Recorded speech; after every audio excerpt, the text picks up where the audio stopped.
Hey, we are back with another edition of Tech Tips for the month of February. I'm Shireen, the Adventure Queen. We have Patrick Lawson, Wind River Internet. Hello. Good to have you back, Pat. How are you? Good. We're in your new studio, Yeah, or your different. Yeah. different studio. My normal studio, if you listen to the morning show, well, at times I'm here in the studio, and then other things we do, and a lot of great guests have come through the County 10 studio here.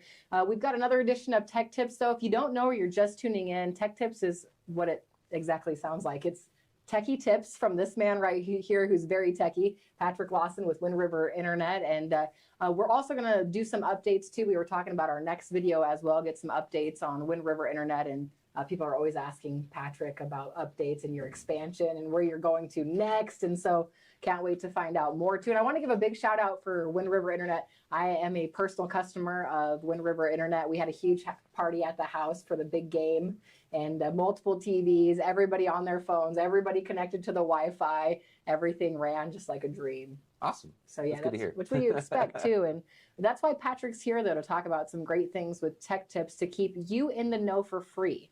So this is advice from Patrick. He's very into this world, and he's giving it to us for free during Tech Tips. And this episode, we get to talk about that great two-factor authentication. Now, Patrick, explain what this is. Yeah, so I don't know if you heard about a lot of the security breaches, like your password has been given out to the dark web, or your credit card information's out there. And well, instead of just having a new password that you have to redo every couple months because something happened, everybody's moving towards multi-factor authentication or two-factor authentication. And you're probably getting emails about it from your bank saying, we're going to force everybody to turn on two-factor authentication. Google's making people do it.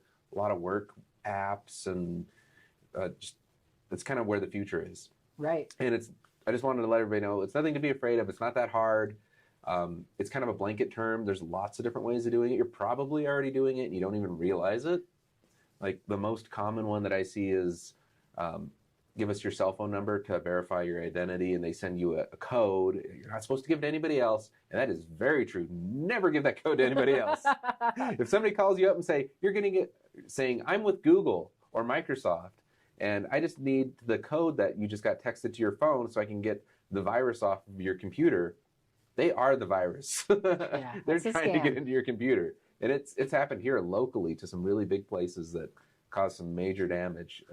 Yeah. I won't say who it was, but right. yeah. Yeah. I talk often to folks about just some of the crazy scams and ways that these people who are very intelligent are able to hack into computers or your systems. And so that's why I really love learning about this stuff. So Patrick, I personally use two-factor authentication, like you said, with my text. Sometimes I feel like I'm using like seven-factor though.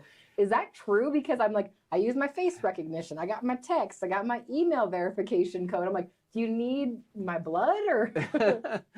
Pretty much. Yeah. I mean, if you've got like a cell phone, a lot of times they'll allow you to use the biometrics as your two-factor authentication. So that's either the face recognition or your thumb.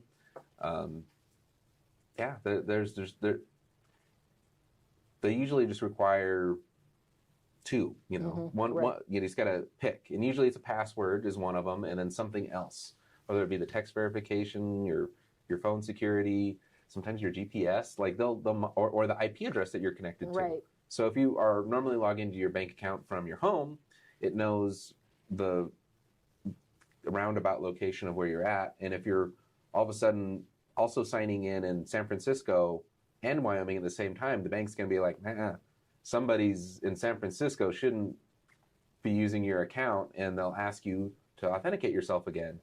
And they'll say, we need to verify that you're really you because somebody's probably trying to hack into your account. It's easy to get frustrated too with some of that, especially if you're not really in the techie world as much. You're just trying to get maybe a statement or some bank information and you're getting pinged, but really it is for your safety. And I do appreciate it, Patrick. I know that it sometimes can be a nuisance, but yeah. I appreciate knowing it's safer. What do they say? It's like a triangle of like security, ease of use, and something else. But you can never quite. You always go one direction, it pulls Right. the other. You know. Yep. The other common one you get is email verification. Mm-hmm. They'll say we need you to when you sign up for a new service or whatever, you put in your email, and they'll send you a code to your email that you also have to verify that it's actually you in addition to your password. And that's the other common one that you see most of the time.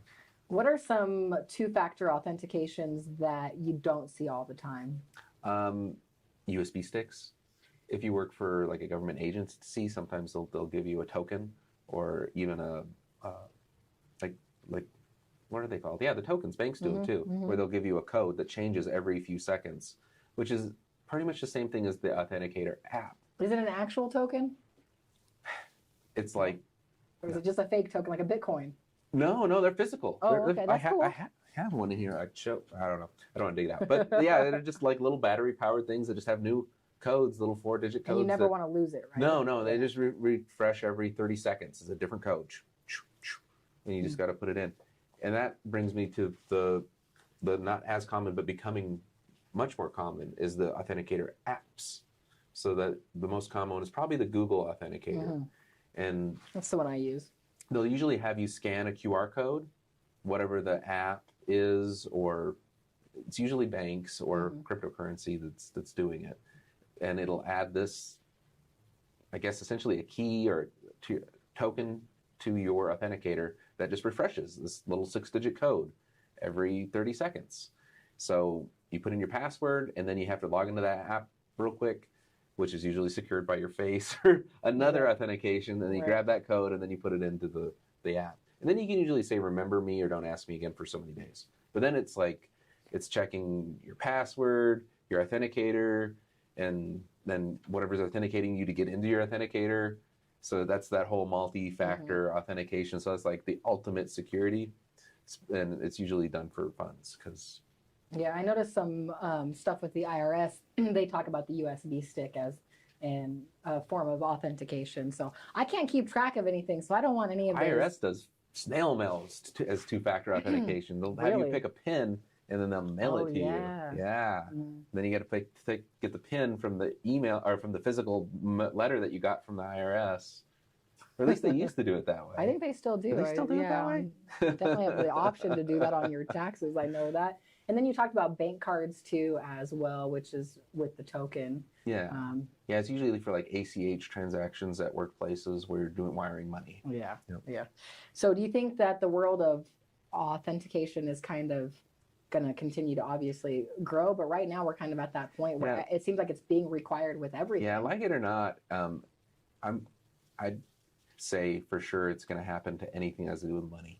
Like, by the end of the year, you won't be able to get away with just a password on anything anymore. You'll have to have some other additional form of security authentication.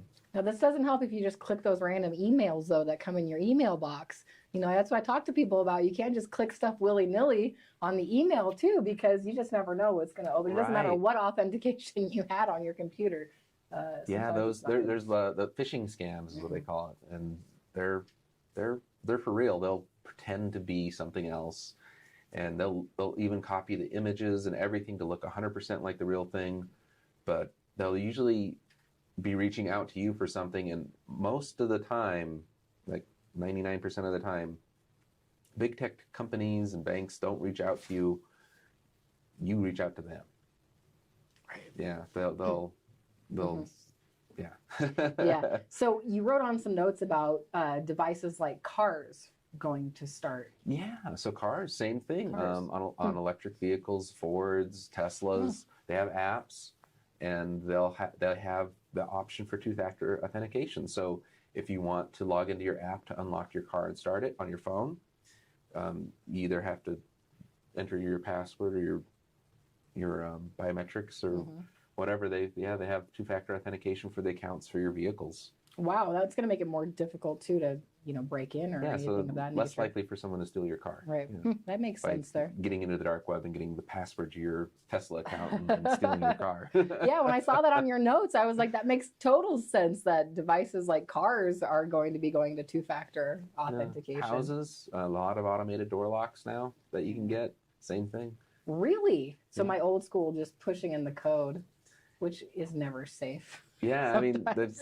they've got the ones that use the Bluetooth, the low power Bluetooth on your phone, or just the proximity of your phone. It checks the GPS, and when you get close, the August blocks do that. What if you forget your phone? Or you lose your phone? You are out of luck. That's why I like the code. They usually have keys. Yeah. So you can get Okay. if you have a physical Hide a key, Okay. or some of the ones like the Weiss ones, they have the code. That'd be really fun to do one on some different security stuff out there. Yeah, we could probably do that. I would if like people that. are I didn't interested, realize there was a two-factor authentication door locks, but I'm sure. Yeah, there's a lot of access control systems for businesses, and then now they've moved to homes, Yeah. so you can get like August and like I said, Waze, and then Nest has them, and a couple other. I used to use Waze to drive without hands-free, and then you could collect money and points and stuff. It was kind of cool. I said that wrong. Why? It's Wise. Okay. Not Waze. Okay. Yeah, The Waze was an like app. WYSE.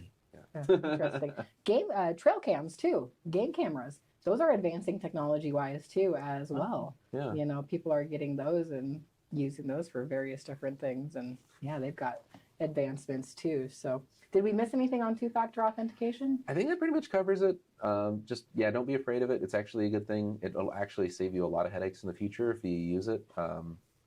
And don't fall for the people asking for your second authentication process. Never give the code out. When it says that in your text message, it's true. It's like ripping off the mattress tag. Don't ever do it. It's true. I love doing tech tips, Patrick. We're going to continue to have some fun. I don't know if we'll be in our studio here, if we'll be moving out and about. I thought we should take it on the road sometime too, and do something in your electric vehicle or something we'll fun. go on a self-driving tour at some point. Yeah, we talked about that before. So any questions or any comments on Facebook or YouTube, you can comment those for Patrick to answer. Terry will help out as well. County 10's YouTube channel is fantastic to make sure you subscribe to. Not only do you get to see tech tips with Patrick and myself, sports as well, and a bunch of other great community videos too. So it's a great place to kind of stay in the know. Patrick, we mentioned next time we'll get kind of an in-depth update on what's going on with your world, okay? Sound good? Yeah, sounds good. Yeah. All right. Till next time, Tech Tips, Shireen Herrera, Patrick Lawson. Thanks.